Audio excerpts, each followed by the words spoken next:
Assalamualaikum warahmatullahi wabarakatuh. Selamat siang teman-teman semuanya. Sebelumnya perkenalkan kami dari kelompok 2 yang pada hari ini berkesempatan untuk mempresentasikan hasil kerja kami. Adapun kami mempresentasikan mengenai Peraturan Menteri Pendidikan dan Kebudayaan Nomor 10 Tahun 2020. Sebelumnya, marilah kita berkenalan dengan anggota dari kelompok kami. Yang pertama adalah saya sendiri, Reva Aulia, sebagai moderator. Lalu, bersama teman-teman saya yang menjadi pemateri pada hari ini. Yang pertama ada Nilam saya Ramadhani, lalu yang kedua Indah Hayati, Alia Darmawan, Febriana Kaputri, dan yang terakhir adalah Catherine Junamaya. Pada hari ini, kami akan membahas mengenai yang pertama, Peraturan Kementerian Pendidikan dan Kebudayaan Nomor 10 Tahun 2020. Lalu yang kedua, tahap formulasi beserta teori peraturan. Dan yang ketiga, implementasinya serta yang terakhir, evaluasi. Selanjutnya, kita akan memasuki dengan materi yang pertama, yaitu Peraturan Kementerian yang akan dijelaskan oleh pemateri kami. Dipersilahkan. Baik. Peraturan Menteri Pendidikan dan Kebudayaan Nomor 10 Tahun 2020 itu mengatur tentang program Indonesia Pintar atau PIP, yaitu bantuan pendidikan berupa dana tunai, perluasan akses, dan peluang belajar bagi siswa dan mahasiswa dari keluarga kurang mampu untuk menunjang pendidikan. Kebijakan ini bertujuan untuk mendukung wajib belajar 12 tahun serta meningkatkan akses pendidikan tinggi bagi masyarakat ekonomi rendah. Dalam pasal 2 juga telah disebutkan bahwa KIP itu bertujuan untuk yang pertama ada menambah akses pendidikan bagi anak usia 6-21 tahun agar menyelesaikan pendidikan menengah. Terus yang kedua ada mencegah siswa putus sekolah karena masalah ekonomi. Yang ketiga itu ada mengajak kembali siswa yang pernah putus sekolah agar melanjutkan pendidikan. Dan yang keempat ada meningkatkan peluang belajar di perguruan tinggi dan prestasi mahasiswa. Pelaksanaan PIP ini berlandasan pada prinsip-prinsip yang sebagaimana telah diatur dalam pasal 3, yaitu yang pertama ada prinsip efisien yang menggunakan dana dan daya secara tepat dan tepat. Yang kedua ada efektif, yaitu sesuai kebutuhan dan memberikan hasil maksimal. Yang ketiga ada transparan, yaitu terbuka bagi publik. Yang keempat ada akuntabel, yaitu dapat dipertanggungjawabkan. Yang kelima ada kepatutan, yaitu dilakukan secara wajib dan proporsional. Dan yang keenam ada manfaat, yaitu sejalan dengan prioritas dan nasional. Peraturan ini juga menegaskan bahwa pengelolaan, penyaluran, dan pengawasan PIP itu dilakukan melalui kerjasama antara Menteri Pendidikan dan Kebudayaan, pemerintah daerah, serta lembaga pendidikan agar bantuan tepat sasaran, transparan, dan bermanfaat bagi peningkatan akses pendidikan. Ini dari saya kembalikan ke moderator. Baik, terima kasih. Selanjutnya kita akan masuk ke dalam teori formulasi dari kebijakan ini yang akan dijelaskan oleh materi. Dipersilakan. Baik, terima kasih kepada moderator telah memberikan kesempatan. Di sini saya akan melanjutkan materi, yaitu teori formulasi kebijakan, yang dimana teori ini menggunakan teori rasional komparasif, yang dimana model ini memiliki asumsi bahwa kebijakan sebagai minimum social gain, yang berarti pemerintah di sini dalam hal pembuat kebijakan haruslah membuat dan memilih kebijakan yang dapat memberikan manfaat kepada masyarakat atau publik. Dalam proses penyusunan kebijakan ini didasarkan kepada kebutuhan yang sudah diperhitungkan rasionalitasnya seperti perbandingan antara pengorbanan dan hal yang akan dituju. Selanjutnya ada tahapan formulasi kebijakan. Di sini ada 5. Yang pertama itu mengetahui preferensi publik dan kecenderungannya, di mana pemerintah harus mengetahui apa yang menjadi keinginan dan kebutuhan dari masyarakat. Selanjutnya, menciptakan berbagai solusi alternatif. Dari mengetahui apa yang dibutuhkan oleh masyarakat, pemerintah harus mengeluarkan solusi-solusi alternatif. Selanjutnya yaitu menilai konsekuensi masing-masing solusi. Nah, jadi dari solusi yang diberikan tadi, pemerintah juga harus dapat mampu menilai apakah kebijakan ini memberikan dampak negatif atau dampak positif. Selanjutnya itu menilai rasio nilai sosial yang dikorbankan. Dan yang terakhir itu memilih alternatif kebijakan yang paling efisien. Dan yang terakhir itu ada unsur-unsur utama teori. Yang pertama, pembuat kebijakan dihadapkan pada suatu masalah. Yang kedua, tujuan, nilai, saran itu menjadi pedoman dalam penyusunan kebijakan. Yang ketiga, itu berbagai solusi alternatif, itu dapat ditemukan dan diteliti. Serta yang keempat, mempertimbangkan biaya dan manfaat yang ditimbulkan. Dan yang terakhir, pembuat kebijakan itu dapat memilih alternatif yang mana yang paling efisien dari rancangan kebijakan. Terima kasih, dari moderator. Baik, terima kasih. Selanjutnya teman-teman, kita akan memasuki materi pembahasan, yaitu formulasi dari kebijakan ini. Yang akan menjelaskan materi dipersilahkan. Baik, terima kasih moderator. Materi selanjutnya itu adalah tentang tahapan formulasi kebijakan. Jadi tahapan formulasi kebijakan itu ada 4 tahapan. Yang pertama ada tahap perumusan masalah. Jadi di mana tahap ini itu mengenali dan merumuskan permasalahan yang terjadi. Dalam dokumen Permendikbud nomor 10 tahun 2020 pada bagian yang A itu dijelaskan bahwa peraturan ini lahir karena masih banyak peserta didik dan mahasiswa dari keluarga miskin atau rentan miskin yang masih belum memiliki akses pendidikan yang memadai. Nah, kondisi ini itu memperhambat pelaksanaan dari pendidikan menengah universal atau wajib belajar 12 tahun dan mengurangi kesempatan untuk melanjutkan ke perguruan tinggi. Sehingga oleh karena itu pemerintah memandang perlu adanya bantuan pendidikan dan juga afirmasi perguruan tinggi. Hingga pada tahap ini itu menunjukkan bahwa masalah utama yang ingin diatasi oleh pemerintah adalah ketimpangan kesempatan belajar akibat keterbatasan ekonomi, sehingga fokus kebijakan yang akan dibuat itu difokuskan pada pemerataan akses pendidikan bagi seluruh warga negara. Yang kedua itu ada tahap agenda kebijakan, di mana setelah masalah teridentifikasi, tahapan berikutnya itu adalah memasukkannya ke agenda kebijakan nasional. Dalam Permendikbud nomor 10 tahun 2020 pada bagian menimbang B itu pemerintah menetapkan masalah kesenjangan pendidikan sebagai agenda kebijakan nasional. Nah, sehingga atas dasar pertimbangan permasalahan tersebut pemerintah menetapkan peraturan Menteri Pendidikan dan Kebudayaan tentang program Indonesia Pintar. Nah, tahapan ini itu menandai bahwa isu kesulitan ekonomi dalam pendidikan telah dianggap sebagai prioritas pemerintah di bidang pendidikan. Dengan memasukkannya ke agenda kebijakan, Kementerian Pendidikan dan Kebudayaan dapat mengkoordinasikan sumber daya dan lembaga terkait untuk bersama-sama menjalankan kebijakan tersebut. Hal ini berarti masalah yang sebelumnya hanya berupa isu sosial itu telah dijadikan sebagai agenda resmi pemerintah untuk ditangani secara sistematis melalui program Indonesia Pintar atau PIP. Selanjutnya, itu ada tahap pemilihan alternatif kebijakan, di mana tahap ini itu berkaitan dengan penetapan bentuk solusi yang paling sesuai untuk mengatasi permasalahan yang ada. Berdasarkan pasal 1 dan pasal 2 dalam Permendikbud nomor 10 tahun 2020, pemerintah memilih program Indonesia Pintar sebagai kebijakan utama. Nah, PIP ini dirancang dalam bentuk bantuan berupa tunai, perluasan akses dan kesempatan belajar bagi peserta didik dan mahasiswa dari keluarga miskin atau rentan miskin. Sehingga dengan demikian, dari berbagai kemungkinan bentuk bantuan, pemerintah memilih bantuan tunai langsung melalui Kartu Indonesia Pintar sebagai alternatif yang dianggap paling efektif. Dan tahap terakhir itu ada tahap penetapan kebijakan, di mana tahap ini merupakan penetapan kebijakan secara resmi oleh pemerintah agar dapat dilaksanakan oleh semua pihak terkait. Dalam Permendikbud nomor 10 tahun 2020, Menteri Pendidikan dan Kebudayaan secara tegas menetapkan peraturan nomor 10 tahun 2020 tentang program Indonesia Pintar, serta dalam pasal 16 itu disebutkan bahwa peraturan ini mulai berlaku sejak tanggal diundangkan dalam Berita Negara Republik Indonesia tahun 2020 nomor 158. Penetapan ini menandakan bahwa kebijakan sudah sah dan memiliki kekuatan hukum yang mengikat. Setelah ditetapkan, Kementerian Pendidikan dan Kebudayaan kemudian menyusun petunjuk pelaksanaan program serta mengatur penyaluran bantuan kepada peserta didik dan mahasiswa melalui unit kerja pengelola PIP di tingkat pusat, daerah, dan satuan pendidikan sebagaimana dijelaskan dalam Permendikbud nomor 10 tahun 2020 pasal 10 sampai pasal 12.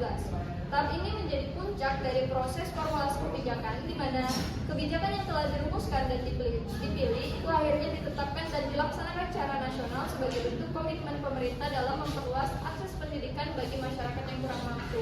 Sekian, saya kembalikan kepada moderator. Baik, terima kasih. Sebelumnya kita lanjut ke pembahasan selanjutnya, diingatkan kepada audiens sekalian untuk tetap tenang dan menyimak materi dengan kondusif. Sekian dan terima kasih. Selanjutnya kita masuk ke dalam materi implementasi dari kebijakan yang akan dijelaskan oleh materi, dipersilakan. Baiklah, selanjutnya itu mengenai implementasi peraturan. Program Indonesia Pintar atau yang biasa disingkat dengan PIP merupakan program bantuan dari Menteri Pendidikan dan Kebudayaan untuk memenuhi kebutuhan pendidikan Program ini dirancang khusus untuk membantu anak dari keluarga tidak mampu agar tetap mendapatkan layanan pendidikan mulai dari peserta di jenjang pendidikan dasar dan menengah hingga mahasiswa pada jenjang pendidikan yang tinggi.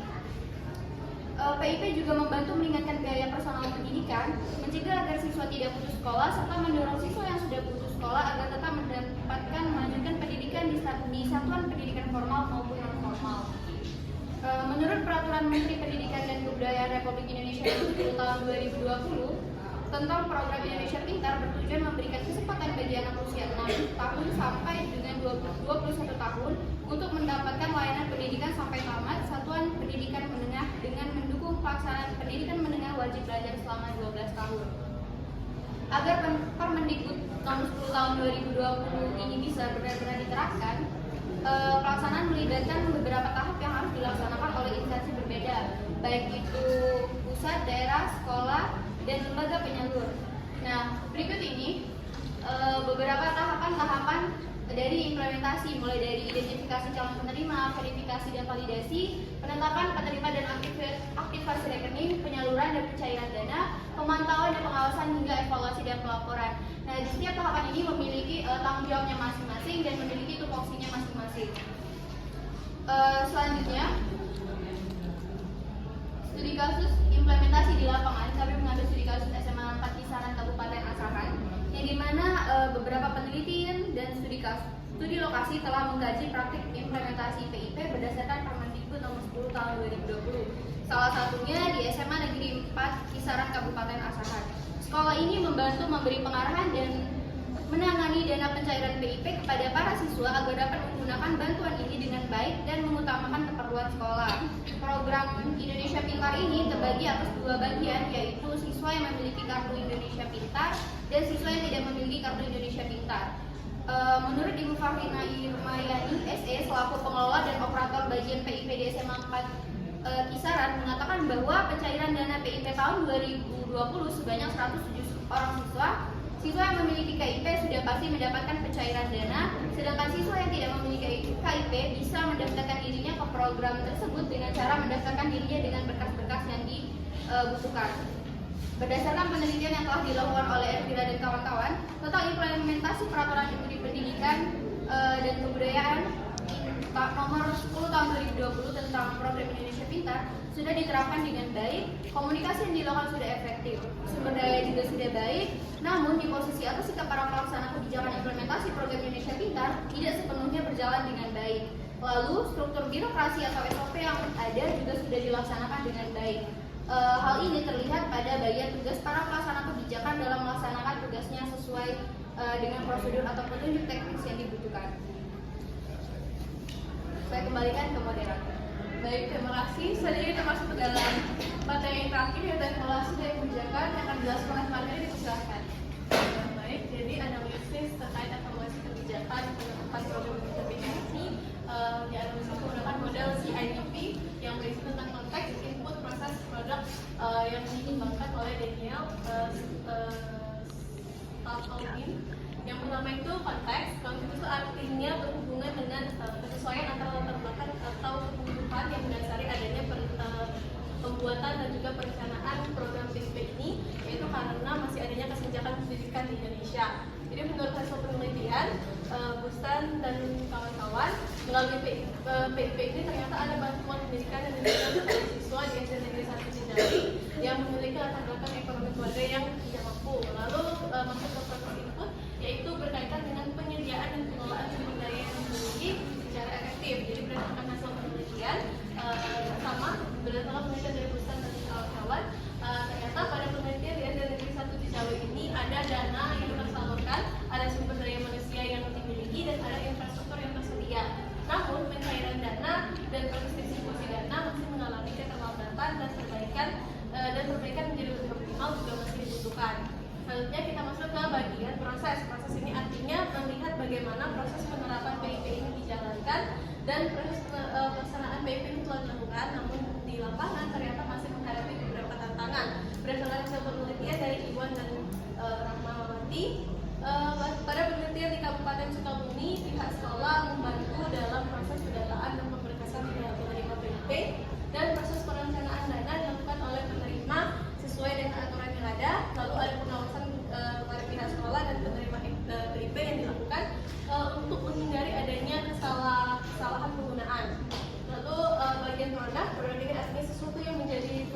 atau hasil dan dampak yang dicapai setelah adanya penerapan PIP ini.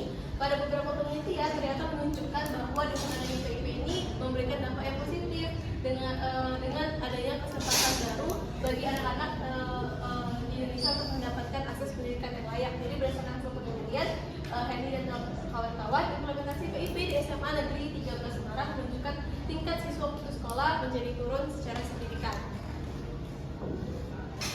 Selanjutnya kita masuk ke dalam materi tambahan, yaitu hambatan yang terjadi dalam implementasinya. Yang akan dijelaskan materi, silahkan. Baiklah, di sini saya akan menjelaskan mengenai hambatan atau tantangan dalam implementasi. Dalam implementasinya, tentu peraturan ini memiliki hambatan dan tantangan. Di antaranya pertama, ketidakakuratan data. Banyak calon penerima yang tidak tepat karena data DTKS tidak sinkron dengan data sekolah atau Dapodik. Yang kedua, keterlambatan pendistribusian atau pencairan dana. Masalah keterlambatan pemasukan data penerima, salah sasaran atau hambatan pencairan dana masih terus terjadi di dalam pelaksanaan PIP. Dan yang ketiga yaitu pendistribusian tidak merata. Pendistribusian KIP yang tidak merata, pencairan dana PIP tidak secara utuh, dan juga KIP tidak tepat sasaran karena masyarakat kurang dilibatkan. Kemudian hambatan yang keempat yaitu adalah kesalahan atau keterbatasan data. Dalam hal ini beberapa instansi yang sering tidak memahami apa memperbarui data dengan benar menyebabkan KIP salah sasaran. Kemudian yang kelima, pemanfaatan dana tidak sesuai tujuan pendidikan. Masih ada orang tua atau siswa penerima KIP yang tidak mengelola dana bantuan PIP dengan baik atau digunakan sebagaimana mestinya. Dan yang terakhir adalah keterbatasan kuota atau anggaran. Selanjutnya itu adalah solusi dari hambatan atau tantangan dalam implementasinya. Yang pertama yaitu melakukan penambahan pengawasan yang ketat dan menyeluruh, kemudian pemerintah melakukan evaluasi secara rutin terhadap implementasi program PIP ini, dan yang terakhir ada kontribusi dan peran aktif dari masyarakat dalam meningkatkan pemerataan pendidikan. Terima kasih, saya kembalikan ke moderator. Baik teman-teman semuanya, itulah dia tadi materi mengenai dari kami. Sebelum kami lanjut ke kesimpulan, kami akan buka sesi tanya jawab. Kalau teman-teman yang bertanya, saya usahakan mengatakannya. Terima kasih. Baik, dipersilakan. Baik, perkenalkan nama saya Fatus Indrias Aulia Putri Ramadhani dari kelompok 4. Sebelumnya saya ucapkan terima kasih atas paparan materi yang sudah kalian sampaikan. Di sini saya ingin bertanya, mengapa PIP diambil sebagai solusi yang paling tepat dalam mengatasi permasalahan kesenjangan pendidikan? Itu saja. Terima kasih. Baik, terima kasih atas pertanyaan yang sangat luar biasa. Akan kami tampung terlebih dahulu untuk kami melakukan diskusi. Untuk waktunya kami minta sekitar 5 menit untuk melakukan diskusi. Sekian dan terima kasih. Baik, kepada Pak audiens, mohon untuk memperhatikan presentasi kami kembali karena presentasinya akan segera kami mulai. Sebelumnya, izin kami untuk menjawab pertanyaan yang telah kami temui sebelumnya dari Faktos, yaitu mengapa PIP diambil sebagai solusi paling tepat dalam mengatasi permasalahan kesenjangan pendidikan. Kembali kepada slide teori yang kami bawa untuk menjelaskan materi kami pada hari ini, yaitu kami menggunakan model rasional komprehensif, di mana di dalamnya kami melakukan formulasi, yaitu menentukan preferensi dan juga menciptakan dan juga memilih alternatif kebijakan yang paling efisien. Sehingga menurut kami kebijakan PIP diambil sebagai solusi paling efisien dikarenakan adanya preferensi publik dan juga kecenderungan di dalamnya. Dikarenakan pada nyatanya dalam status quo saat ini di Indonesia saat ini, kesenjangan pendidikan itu diakibatkan oleh kemiskinan yang sangat merata di Indonesia, di mana tingkat kemiskinan kita masih sangat tinggi, di mana masyarakat memiliki kecenderungan untuk lebih mementingkan pekerjaan untuk menghidupi kebutuhan sehari-hari ketimbang melakukan belajar pendidikan yang jatuhnya memiliki investasi jangka panjang. Dikarenakan sebagian orang tua Indonesia merasa anak-anak sebaiknya daripada buang waktu untuk belajar yang menghamburkan uang, lebih baik membantu perekonomian keluarga untuk membiayai kebutuhan sehari-hari. Oleh karena itu, pemerintah memutuskan bahwasanya kecenderungan ini harus diubah dengan adanya pembagian dana kepada anak-anak kurang mampu agar anak-anak tersebut dapat meringankan beban ekonomi kedua orang tuanya dan dapat fokus untuk melakukan pendidikan sampai ke tingkat menengah yang diwajibkan. Sekian dan terima kasih. Apakah Faktor sudah mengerti? Baik, terima kasih. Selanjutnya kita akan masuk ke dalam kesimpulan yang akan dibacakan oleh saya. Dalam program pendidikan Indonesia Pintar atau PIP yang dimuat dalam Kemendikbud nomor 10 tahun 2020, sebagai bantuan pendidikan bagi siswa dan mahasiswa yang berasal dari keluarga kurang mampu agar mendapatkan dukungan dalam mengakses pendidikan dengan layak. Teori formulasi kebijakan dengan model rasional komprehensif mengasumsikan kebijakan adalah maksimum social gain atau tahapan dalam formulasi kebijakan terdiri dari pengurusan masalah, agenda, pemilihan alternatif kebijakan, dan penetapan kebijakan yang paling efisien. Selanjutnya, implementasi dari PIP dilakukan sesuai dengan tahapan yang ditetapkan. Namun, pada proses pelaksanaan masih ditemui beberapa tantangan. Salah satunya adalah pendistribusian yang belum merata dikarenakan Indonesia merupakan negara kepulauan yang sangat luas sekali. Evaluasi dilakukan untuk menilai kesesuaian dalam pelaksanaan dengan efektivitas dan hasil yang didapat. Oleh karena itu, penting untuk melakukan perbaikan, pengawasan, dan kontribusi aktif untuk mengatasi hambatan yang saat ini sedang terjadi. Sekian dan terima kasih. Itulah dia pemaparan materi dari kelompok 2. Saya sebagai moderator mohon maaf jika ada kesalahan kata maupun perbuatan. Kepada Tuhan Yang Maha Esa, mari kita bersama-sama mohon ampun. Sekian dan terima kasih.